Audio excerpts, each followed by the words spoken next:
Hello everyone, स्वागत छ सबैलाई नेपाल अनलाइन स्कुलमा। र आजको हाम्रो टपिक रहेको छ डस, विन्डोज एन्ड ओपन सोर्स। र यी सबै हाम्रो अपरेटिङ सिस्टम नै हुन् है। तर आज हामी अपरेटिङ सिस्टमका टाइप पढ्दैनौँ है। आज चाहिँ हामी फरक कम्पनीले हैन, डिफ्रेन्ट कम्पनीले चाहिँ कुन अपरेटिङ सिस्टम बनाएको छन्, कुनमा हाम्रो के फिचरहरू छन् त ती सबैका बारेमा पढ्नेछौँ। अर्थात् डसमा के फिचर छ, विन्डोजमा र ओपन सोर्स जसमध्ये हाम्रो लिनक्समा के फिचर छ त ती कुराहरू जान्नेछौँ। सँगसँगै यी सबै अपरेटिङ सिस्टममा भएको डिफ्रेन्सहरू पनि आज हामी जान्नेछौँ। र तपाईँहरूलाई कुनै पनि पार्टमा कन्फ्युजन लाग्छ भनेदेखि पुरानो हाम्रो कुनै भिडियोमा कन्फ्युजन छ भनेदेखि प्लिज हामीलाई भिडियो पज गरेर कमेन्ट गर्नु होला है। ठिक छ। तलै हाम्रो लोगो हेरेर पनि थाहा पाइसक्नु भयो होला कि के कुराहरू हामीले मेनली जान्नेछौँ। यो हाम्रो निलोवाला कलर भनेको विन्डोजको हो, यता हाम्रो पेन्गुइनवाला भनेको लिनक्सको हो, अर्को छ हाम्रो तिनवटा मान्छेले हात जोडिरहेछ, यो हाम्रो उबुन्टुको हो। यो पनि लिनक्सकै एउटा हाम्रो सानो चाइल्ड हो, अर्थात् लिनक्स अपरेटिङ सिस्टमकै एउटा हाम्रो ब्रान्च जस्तै हो।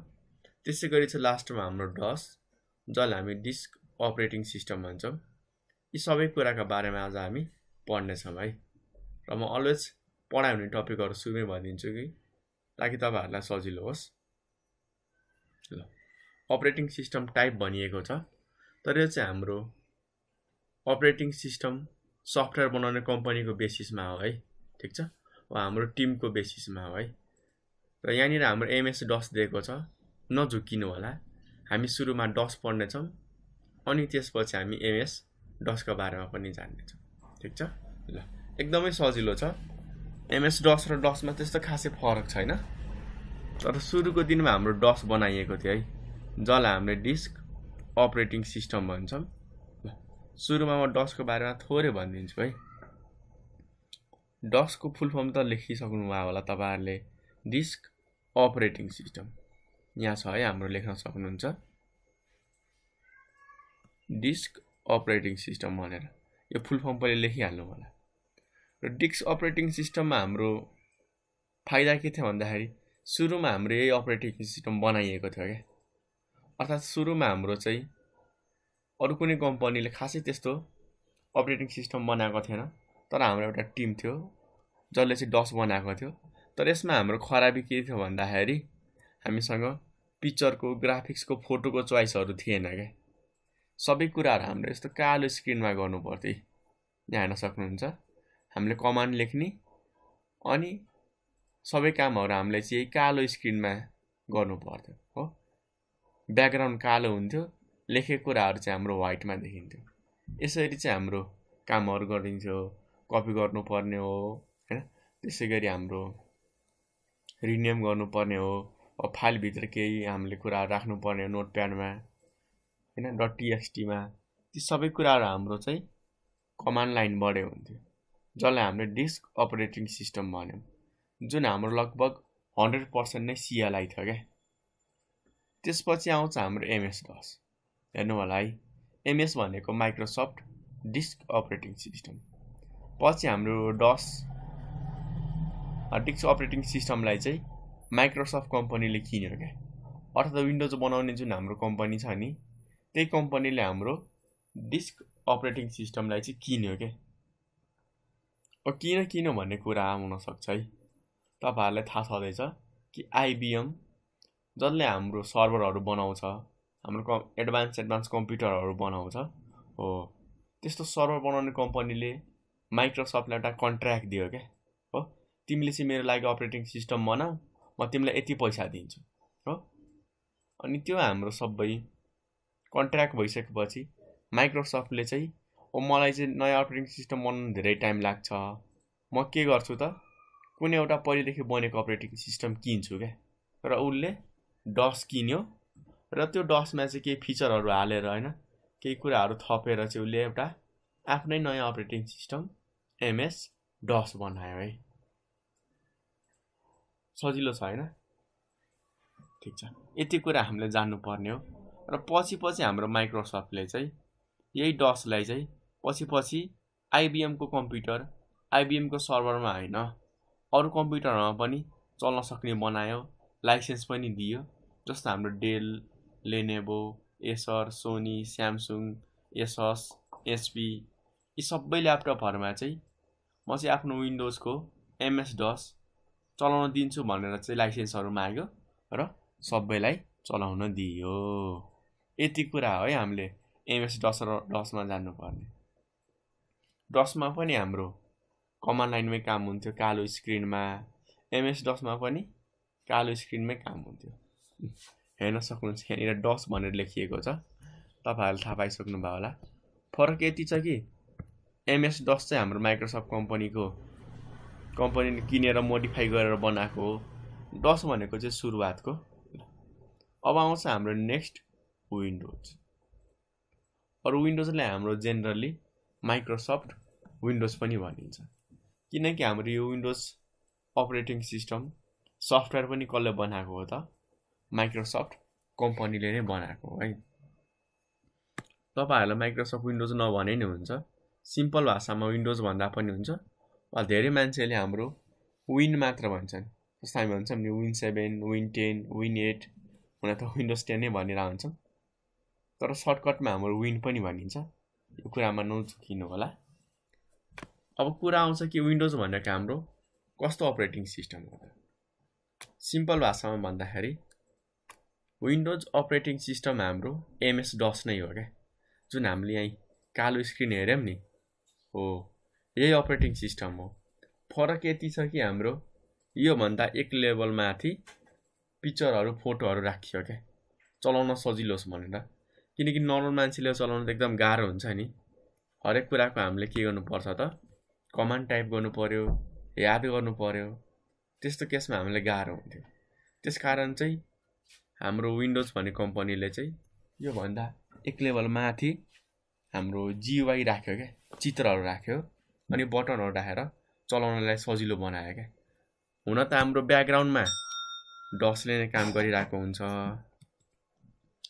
गाह्रो मान्नुपर्ने केही पनि कुरा छैन।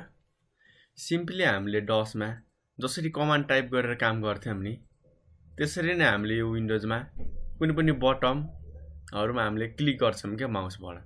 त्यो बटममा क्लिक गर्ने बित्तिकै हाम्रो ब्याकग्राउन्डमा कमान्ड आफै चल्छ क्या।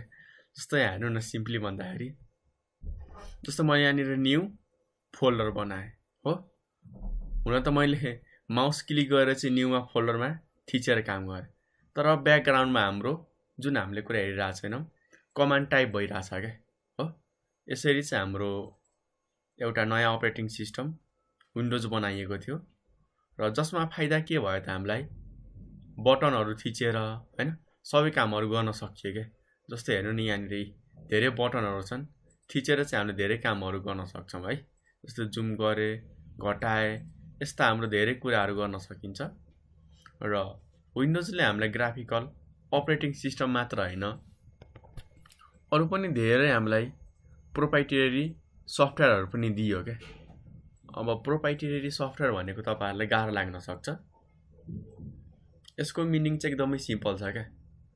जुन कम्पनीले हाम्रो अपरेटिङ सिस्टम बनाएको छ, त्यही कम्पनीले बनाएको अरू हाम्रो सफ्टवेयरहरूलाई, अरू गेमहरू हुनसक्छ, हाम्रो अफिसका कुराहरू, एडिटिङका सफ्टवेयर हुनसक्छ, ती सबै सफ्टवेयरलाई हामी प्रोप्राइटरी सफ्टवेयर भनेर भन्छौँ।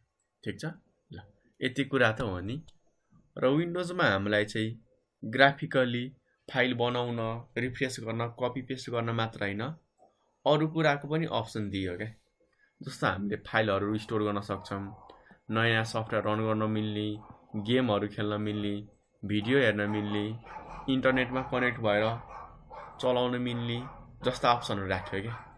हुन त योभन्दा अगाडि हाम्रो फाइलहरूको कुरा थियो। र सबैभन्दा मेजर पार्ट भनेको चाहिँ यसमा चित्रहरूको कुरा आयो क्या हो। त्यो चाहिँ सबैभन्दा बेस्ट पार्ट हो है। र फर्स्ट टाइम हाम्रो माइक्रोसफ्टले चाहिँ विन्डोज नोभेम्बर 20, 1985मा रिलिज गरे है। गर्न सक्नुहुन्छ आजभन्दा कति वर्ष पहिले। हाम्रो अहिले 2020-21 चल्दैछ होइन।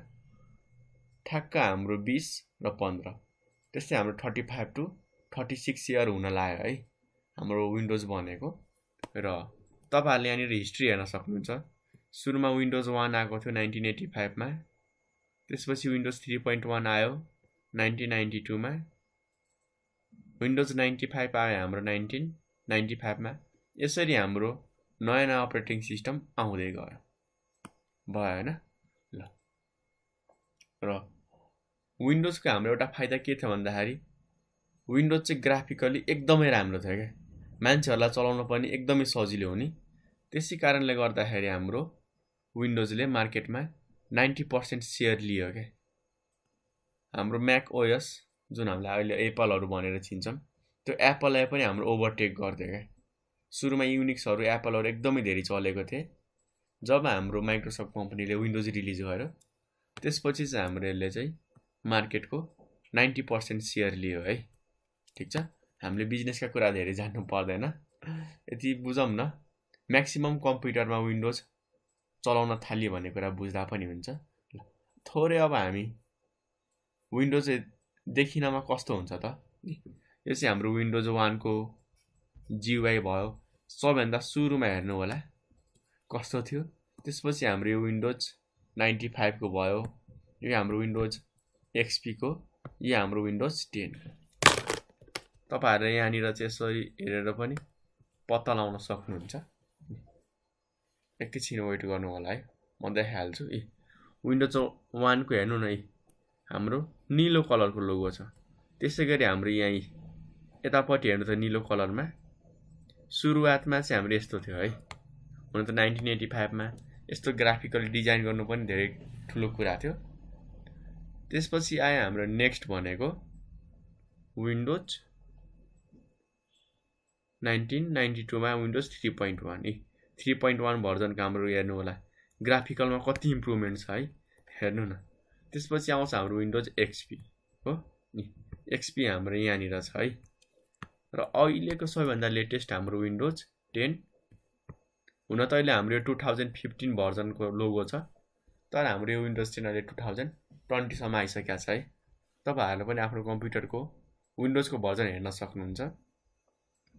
त्यसको लागि हाम्रो स्टार्ट मेनुमा जानु होला, ठीक छ, सेटिङमा जाने, अनि हाम्रो यहाँ सिस्टम भनेर हुन्छ है हो, सिस्टमको एबाउटमा जानु होला। तल सबैभन्दा एबाउट लेखिएको हुन्छ, यहाँ हेर्न सक्नुहुन्छ हाम्रो एडिसन विन्डोज 10 प्रो भर्जन 1903। अर्थात् मेरो विन्डोजको भर्जन कति रहेछ त, विन्डोज 2019 रहेछ क्या। हाम्रो विन्डोज 10 त सुरुमा चाहिँ 2015 मा रिलिज गरियो। त्यसपछि हाम्रो 6 महिनाको ग्यापमा नयाँ नयाँ फिचरहरु एड गर्दै यसको अपरेटिङ सिस्टम चेन्ज गर्दै गइयो है। ठीक छ, तपाईहरुले लेटेस्ट विन्डोज पनि डाउनलोड गर्न सक्नुहुन्छ।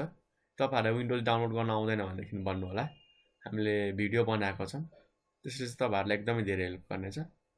त्यसपछि हाम्रो कन्सेप्ट आउँछ ओपन सोर्स हो। र ओपन सोर्स भन्ने बित्तिकै हाम्रो प्राय धेरै ठाउँमा चाहिँ पेन्गुइनको चित्र देखाएको हुन्छ है। पेन्गुइनको चित्रले ओपन सोर्स भन्दा पनि लिनक्सलाई चाहिँ एज अहिले रिप्रेजेन्ट गर्छ, किनकि हाम्रो पेन्गुइन चारैतिर पाइन्छ क्या हैन, फ्रीली हाम्रो घुमिरा हुन्छन्, बसिरा हुन्छन्। त्यसै कारणले हाम्रो यो लिनक्सको लोगोमा चाहिँ प्राय एज अ कमनको लागि चाहिँ पेन्गुइन छ, यति कुरा बुझ्नु होला। थोरै हामी जानौं कि ओपन सोर्स भने के हो र ओपन सोर्समा हामीलाई फरक के पाउँछौं त। हामी डसमा त हाम्रो कमान्ड लाइन थियो, हामीलाई चलाउन गाह्रो भयो। त्यसलाई मोडिफाई गरेर हाम्रो विन्डोजले के गर्यो त, और माइक्रोसफ्ट कम्पनीले हाम्रो एउटा विन्डोज अपरेटिङ सिस्टम बनायो, चित्रहरु बटमहरु दियो, जुन चाहिँ हाम्रो चलाउन एकदमै बेस्ट भयो। तर त्यसको लागि हामीले पैसा तिर्नु पर्छ के, विन्डोज हामीले चलाउनको लागि। हुन त तपाईहरुले क्र्याक गरेर चलाइराख्नुहुन्छ, त्यो चाहिँ एकदमै नराम्रो बानी हो। एकदमै भाइरसको डर चाहिँ हुन्छ है क्र्याक विन्डोजमा। थोरै बुझिहालौं कि ओपन सोर्स भनेको के हो।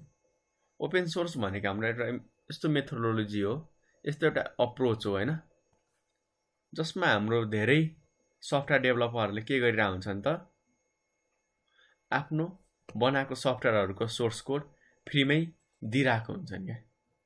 जस्तो हामीले सफ्टवेयरहरु किन्नु पर्छ नि हो, कतिपय फ्री पनि हुन्छन् तर ओपन सोर्स हाम्रो फ्री र किनेको भन्दा पनि एकदमै केही फरक तरिकाको छ क्या। हाम्रो ओपन सोर्समा चाहिँ उसले जुन सफ्टवेयर बनाएको छ नि त्यसको सोर्स कोड नै राखिदिन्छ क्या हो। सोर्स कोड भनेको बुझ्ने गाह्रो भएमा त्यस्तो गाह्रो नमान्नु होला। हुन त हामीले त्यो सफ्टवेयरलाई चाहिँ बाहिरबाट काम गर्ने तरिकाबाट हेर्छौँ होइन, तर त्यसलाई हामीले डिप लेभलमा गएर खोलेर हेर्दाखेरि त्यो सबै हाम्रो टेक्स्ट नै हुन्छ क्या होइन हो। त्यसैले हामी सोर्स कोड भनिन्छ। र तपाईँहरूलाई अझ डिटेलमा जान्न मन लाग्छ सोर्स कोड भनेको के हो, हामीलाई कमेन्ट गर्नु होला है, त्यसको बारेमा म एउटा डिटेलमा भिडियो बनाइदिनेछु। र ओपन सोर्समा हाम्रो सोर्स कोड चाहिँ दिन्छ र त्यो सोर्स कोडलाई हामीले हेर्न सक्छौँ होइन, कि यसले चाहिँ हाम्रो डाटाहरू त चोरेर लगिराखेन नि त। त्यो कुरा हामीले चाहिँ कोड हेरेर पत्ता लगाउन सक्छौँ। डिबग अर्थात् त्यसमा भएको गल्तीहरू कमी कमजोरी हामीले ठिक गर्न सक्छौँ। त्यसै गरी हामीले त्यसलाई मोडिफाई गरेर रिडिस्ट्रिब्युट पनि गर्न सक्छौँ क्या। अर्थात् त्यसमा गल्तीहरू छ भनेदेखि त्यो गल्तीहरूलाई सुधारेर होइन नयाँ नयाँ फिचरहरू एड गरेर मोडिफाई भनेको चेन्ज गर्नु हो क्या। चेन्ज गरेर हामी रिडिस्ट्रिब्युट गर्न सक्छौँ, चेन्ज गरेर बेच्न सक्छौँ, फ्रीमा पनि दिन सक्छौँ, आफ्नो नाम राखेरै बेच्न सक्छौँ हो। यो चाहिँ एउटा सबैभन्दा राम्रो हो है, एकदमै बेस्ट हो। र ओपन सोर्सको मेन कन्सेप्ट के हो भन्दाखेरि यसले चाहिँ हामीले यसरी लाइसेन्स दिएको हुन्छ कि लगभग यसको हामीले जति पनि कपिजहरू बनाएर चाहिँ अरूलाई दिन सक्छौँ क्या होइन, आफैले चाहिँ युज पनि गर्न सक्छौँ। तर एउटा कुरा के छ भन्दाखेरि धेरै मान्छेको माइन्डमा के कुरा हाम्रो गलत पाइएको छ भन्दाखेरि ओपन सोर्स र फ्री सफ्टवेयरलाई सेम मानिरहेको हुन्छ। हेर्नु होला है, ओपन सोर्स र फ्री सफ्टवेयरलाई चाहिँ हाम्रो सेम मानिरहेको हुन्छन्, तर वास्तवमा हेर्नु भयो भनेदेखि एकदमै धेरै फरक छ है। यति फरक छ, धेरै नै फरक छ। हुन त ओपन सोर्सले नै हामीलाई सफ्टवेयरहरू फ्रीमा युज गर्न दिन्छ, फ्री सफ्टवेयरले पनि हामीलाई सफ्टवेयरहरू फ्रीमा युज गर्न दिन्छ। फरक के छ त, ओपन सोर्सको हामीले सफ्टवेयरलाई चाहिँ आफैले सबै कुराहरू इन्टरनल कुराहरू हेरेर चेन्ज गरेर मोडिफाई गरेर चाहिँ पैसा लिएर बेच्न पनि सक्छौँ, वा आफ्नो नाम राखेर सफ्टवेयरको यतिकै फ्रीमा बाँड्न पनि सक्छौँ। तर हाम्रो फ्री सफ्टवेयर हामीले युज मात्र फ्रीमा गर्न पाउँछौँ, यसलाई न त हामीले चेन्ज गर्न पाउँछौँ, न त त्यहाँ भएको इन्टरनल कुरा हामीले हेर्न पाउँछौँ होइन, न त त्यसलाई हामीले आफ्नो नाम राखेर अरूलाई दिन पाउँछौँ। यो चाहिँ फरक छ हो। ओपन सोर्स भनेको हाम्रो यसलाई चाहिँ जे पनि गर्न पाइयो क्या, युज गर्न नि पाइयो, चेन्ज गर्न नि पाइयो। तर हाम्रो फ्री सफ्टवेयरलाई युज मात्र फ्रीमा गर्न पाइयो, चेन्ज गर्न पाइँदैन है, हामीलाई केस पर्न सक्छ हो। र ओपन सोर्सलाई तपाईँहरूले चेन्ज गरेर चाहिँ आफ्नो नाफाको लागि वा प्रफिटको लागि बेच्न पनि सक्नुहुन्छ, किनकि तपाईँले मेहनत गर्नु भएको छ नि त हो। यो कुरा चाहिँ राम्रो छ है, जुन हाम्रो फ्री सफ्टवेयरमा चाहिँ दिएको हुँदैन, लाइसेन्स राखिएको हुन्छ कपिराइटको। नेक्स्ट आउँछ हाम्रो इक्जाम्पलमा लिनक्स। अरू पनि धेरै छन्, तर सबैभन्दा फेमस हाम्रो एज लिनक्सलाई मानिएको छ। यो लोगोमा पेन्गुइन हेर्न सक्नुहुन्छ। र तपाईँहरूलाई भर्खर थाहा पाइसक्नु भएको छ कि ओपन सोर्सका हामीले चेन्ज गरेर पैसामा बेच्न सक्छौँ, पैसा लिएर बेच्न सक्छौँ, वा धेरैले फ्रीमै बाँडिरहेको हुन्छ। र अब तपाईँहरूलाई आइडिया भइसक्यो होला कि लिनक्सलाई पनि हामीले चेन्ज गरेर वा त्यसमा भएको केही कोडहरू हामीले मोडिफाई गरेर पैसा लिएर बेच्न पनि सक्छौँ। त्यस कारणले लिनक्सलाई फ्री नसम्झिनु होला है। हुन त धेरै लिनक्सहरू फ्री छन् हाम्रो, तर धेरै हाम्रो लिनक्सहरू एकदमै महँगो महँगो पनि छन् है होइन, जुन हामीले किन्नको लागि पैसा तिर्नुपर्छ। किनकि मैले पहिले भनिसकेको छु ओपन सोर्स चाहिँ हाम्रो फ्री त हो, तर त्यसलाई चाहिँ यदि कसैले चेन्ज गरेको छ, आफ्नो मेहनत लगाएको छ, वर्षौँ वर्ष लागेको छ भनेदेखि उसले ती कुराहरूलाई चाहिँ पैसाको लागि वा कमर्सियल युजको लागि उसले बेच्न पनि सक्छ है। ठिक छ ल, त्यस कारण यो कुरामा कन्फ्युजन नहुनु होला कि सबै लिनक्सहरू फ्रीमा हुन्छन् भनेर। कुनै फ्री पनि हुन्छन्, कुनै कुनै हाम्रो पैसा पनि तिर्नुपर्ने हुन्छ ल। र लिनक्स अपरेटिङ सिस्टम हाम्रो युनिक्स लाइक अपरेटिङ सिस्टम हो क्या। अर्थात् तपाईँहरूले युनिक्स र लिनक्स चलाउनु हो भनेदेखि लगभग तपाईँहरूलाई 90% सेम लाग्न सक्छ है। त्यो हाम्रो ग्राफिकल कुराहरू, फाइलको स्ट्रक्चरहरू, ड्राइभहरू हैन, त्यसै गरी हाम्रो कमान्ड लाइनका कुराहरू लगभग सबै कुराहरू सेम नै पाइन्छ। र लिनक्स हाम्रो बनाउने मान्छेको नाम चाहिँ लिनस टोरवाल्ड हो। उहाँले हाम्रो सेप्टेम्बर 17, 1991 मा बनाउनु भएको थियो।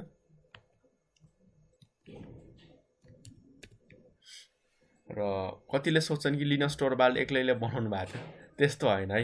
एकदमै धेरै ठुलो प्रोजेक्ट हो यो, एक्लैले ह्यान्डल गर्न गाह्रै हुन्छ।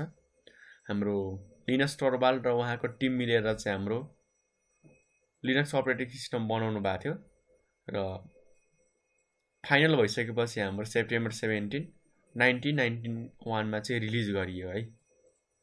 र लिनस टोरवाल्ड चाहिँ हाम्रो त्यो सफ्टवेयर डेभलपर टिमको चाहिँ लिडर हुनुहुन्थ्यो। उहाँले हाम्रो कर्नलको कुराहरू हेर्नु भएको थियो र हाम्रो सेप्टेम्बर 17 मा चाहिँ रिलिज गर्नुभयो। त्यसपछि हाम्रो बिस्तारै बिस्तारै लिनक्समा चेन्ज गरिँदै हैन, लिनक्समा हाम्रो धेरै कुराहरू मोडिफाई गर्दै एक्स्ट्रा कुराहरू हाल्दा हाल्दै हाम्रो अहिले एकदमै पावरफुल भइसकेको छ है। लगभग हाम्रो वर्ल्डमा जति पनि सुपर कम्प्युटर, जति पनि सर्भरहरू छन्, लगभग सबैमा हाम्रो लिनक्स नै रन हुन्छ। फेरि लिनक्स फ्री भएको कारणले होइन है, लिनक्सको हाम्रो पर्फर्मेन्स राम्रो छ हैन, लिनक्सको हाम्रो ड्युरेबल छ, अरूभन्दा एकदमै राम्रो छ है। ठिक छ ल। र तपाईहरुलाई एउटा कुरा अचम्म के लाग्न सक्छ कि जुन हाम्रो एन्ड्रोइड छ नि हो, यो एन्ड्रोइड पनि हाम्रो के छ त लिनक्समै बेस्ड भएर बनाइएको छ क्या। र कतिले चाहिँ हाम्रो लिनक्सलाई अपरेटिङ सिस्टम मान्छन्, त्यो कुरा चाहिँ गल्ती नबुझ्नु होला है। जसरी हाम्रो विन्डोजलाई चाहिँ डस माथि राखेर हैन, वा डस भन्दा माथि ग्राफिकल कुराहरू राखेर बनायो, त्यसै गरी लिनक्स भनेको हाम्रो डस जस्तै हो क्या, अर्थात् कमान्ड लाइन जस्तै हो, कर्नललाई बुझौँ न। र यो हाम्रो लिनक्सको कर्नलमाथि चाहिँ ग्राफिकल कुराहरू, बटनहरू, आइकनहरू राखेर चाहिँ धेरै अपरेटिङ सिस्टमहरू बनाएका हुन्छन्।